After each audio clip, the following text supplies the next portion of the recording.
Suggestions box is always a good time because some of you guys have been cooking lately on what you would like to see for the game, and this first one of the week comes from Chris Norton, who says Lifeweaver's primary fire should charge X amount of healing per thorn hit for the next heal blossom, so he can swap to doing damage more reliably, up to maybe 40 or something, but not full.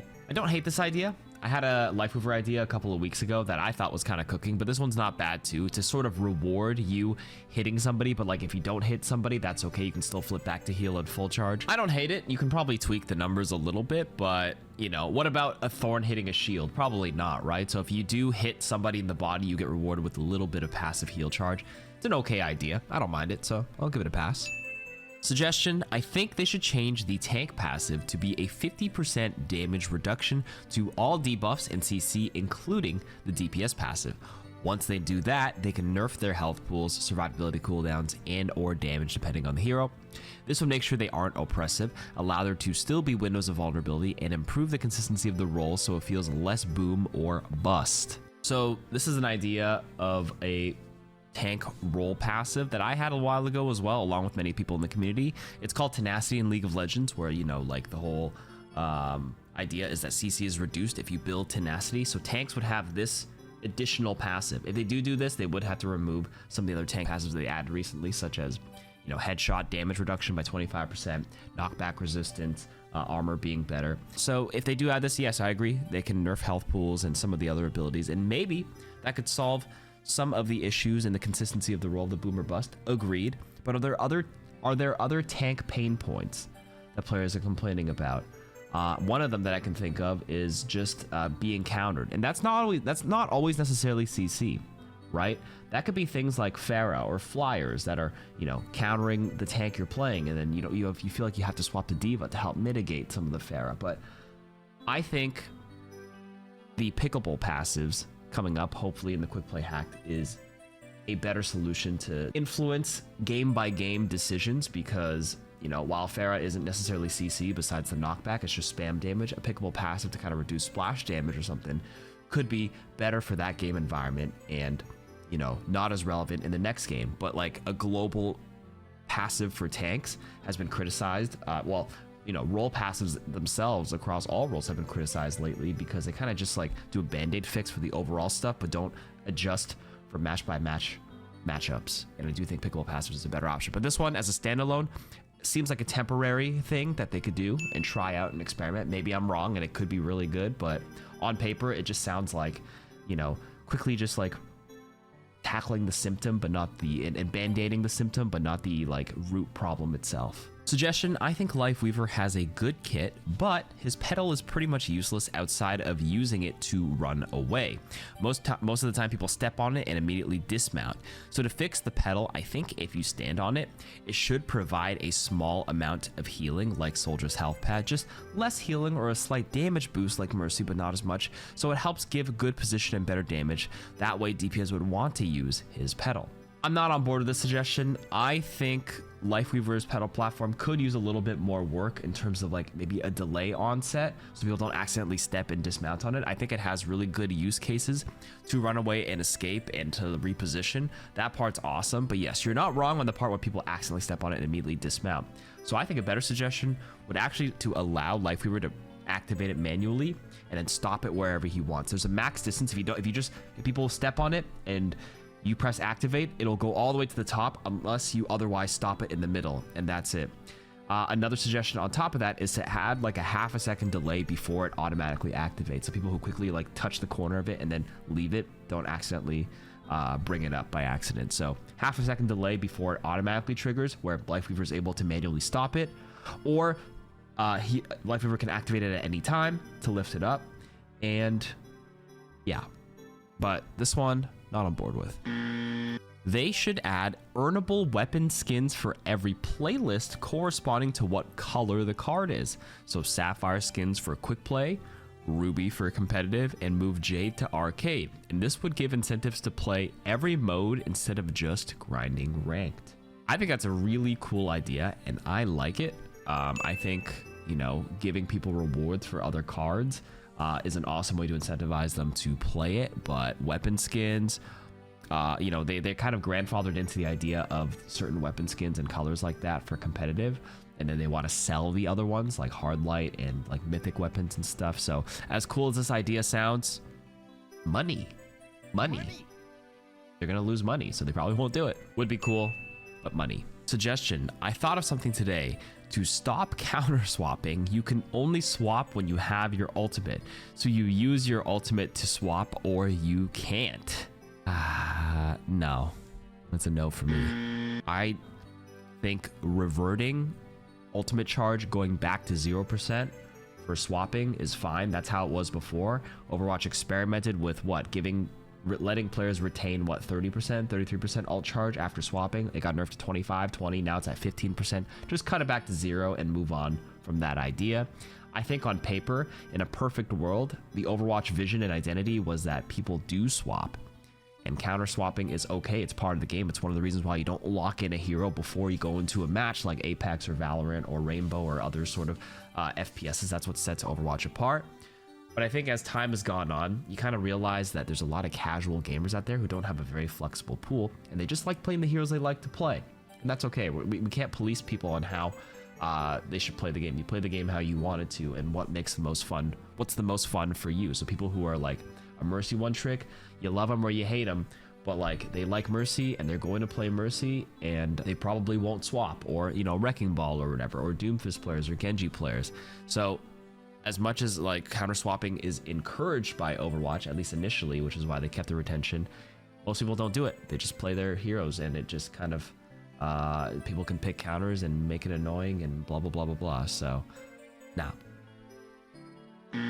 suggestion: Kiriko's Suzu should either burst heal targets, let's say 80 HP, or cleanse if they have a rebuff, or you mean a debuff, on a nade, burn, or hinder, and maybe keep invulnerability for each instance just a bit shorter.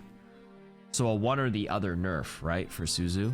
I'm gonna say no, because I think Suzu's not even that bad right now, considering the state of the game and how everything else is kind of power creeped up for tanks. If they nerf the Titan tanks a little bit, the Kaiju number 1 to 12s, I say 12 because there's 12 tanks, I think we could relook at Suzu right now, but like Kiriko's not even a high priority pick right now, in my opinion. I think there's better supports right now, because the game plan right now is to outpace and just pocket the shit out of your Kaijus. Suzu is a little annoying, of course, always annoying when like something you shoot at gets Suzu'd, right? Maybe the invulnerability, but I think cleanse itself is fine, so you can probably, you know, remove the invulnerability and then buff other aspects of Kiriko's kit. Or my earlier suggestion from a gazillion videos ago is actually to nerf Swift Step, because I think Swift Step in that movement is actually what causes problems. While frustrating as Suzu is, it's the ability for Kiriko to be everywhere, anywhere, everywhere, all at once. You know, climb high ground, control high ground, poke like crazy, but then instantly come back to your team and throw Suzu on the ground. It's that combination that seems to be problematic, because you can do something, you can make a great play on the other side of the map away from Kiriko and be like, yeah, you know, I read her position and, you know, I'm going to use my CC on this backliner, but then boom, Kiriko shows up and then presses the Suzu button. So Suzu as a standalone might be a necessary evil to kind of help, you know, counteract some of the other forms of CC and debuffs in the game, but it's the fact that she can do it anywhere is what makes it frustrating, at least to me. Suggestion: I think that they should add small hero icons near or not on the health bar to show what heroes are debuffing or buffing you. There is one for Mercy right now and for her UI, but I'm gonna be honest with you, I think it's fine to add it, but I don't think it really does anything for the majority of the population. They added a little UI icon on the bottom left of your HP bar to show when you're getting DPS passive or amped healing, but I can't tell you the last time I looked at it.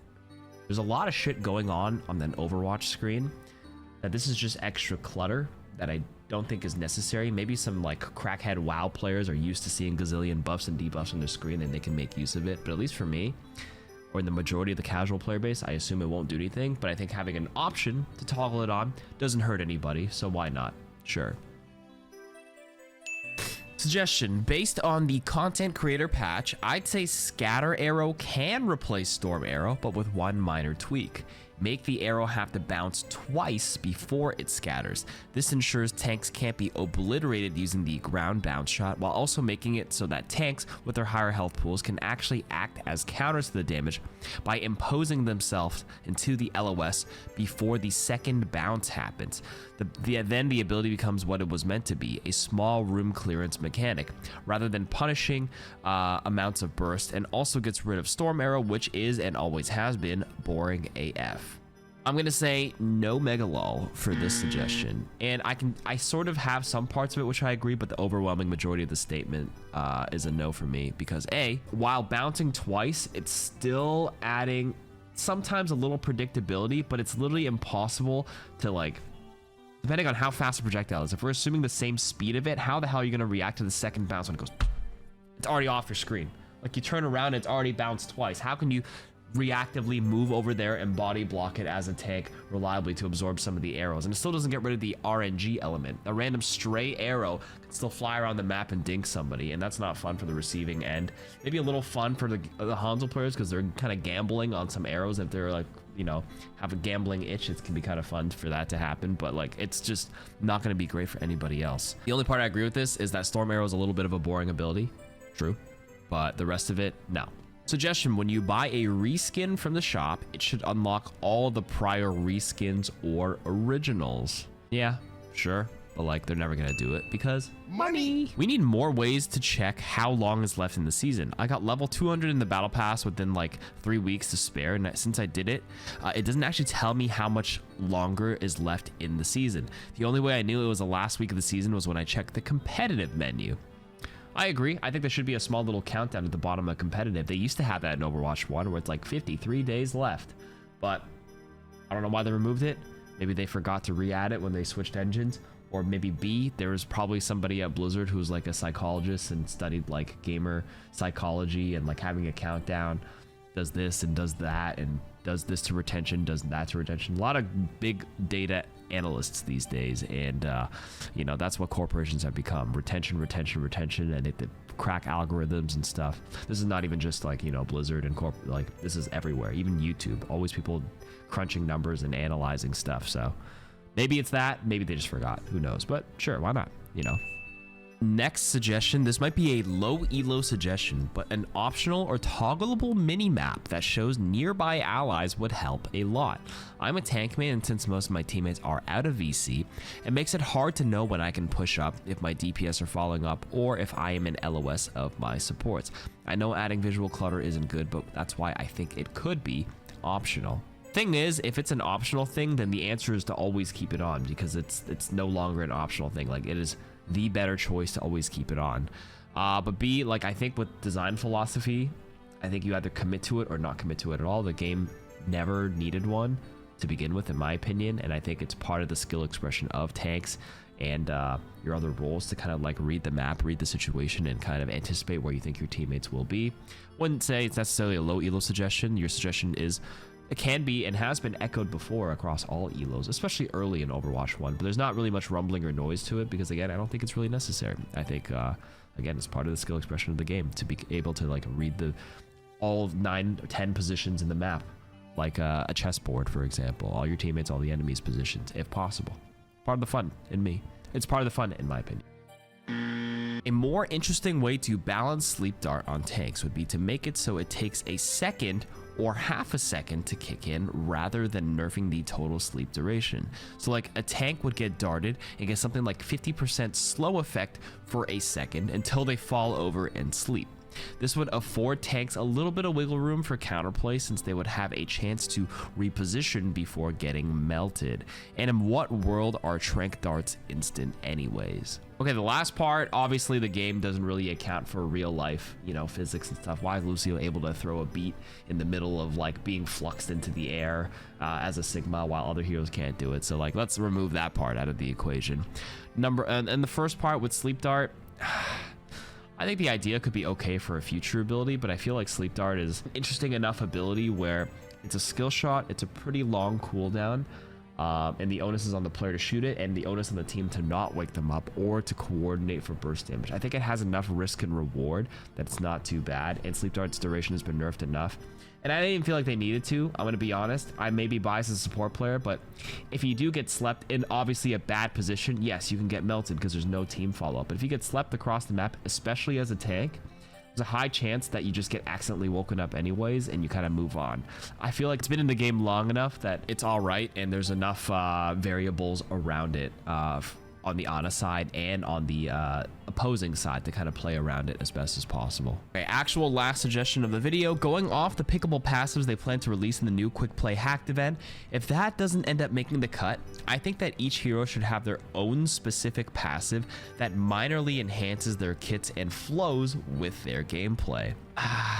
The thing is, if you accentuate what a hero does well and make it even better, doesn't that kind of indirectly incentivize more counter swapping? Because this hero is really good at doing this thing. If I'm a Sombra hacker and my specific passive makes my hacks last a little longer if I do this condition, doesn't that kind of like make it essential to like play something that gets rid of the effectiveness of that? I don't know about that. I think that having a few choices, like 3 choices, pickable passives that can be swapped at any time in the middle of the game to account for different hero swaps on the enemy team is a lot better, and I pray that makes the cut. And if it doesn't, I pray that they don't do your suggestion for the reason I explained earlier. At least on paper, that's what it sounds like. Who knows? I could be totally wrong. All right, that's it for this week. Thanks for listening. I have a stuffy nose because I'm allergic to my dog. Okay, bye.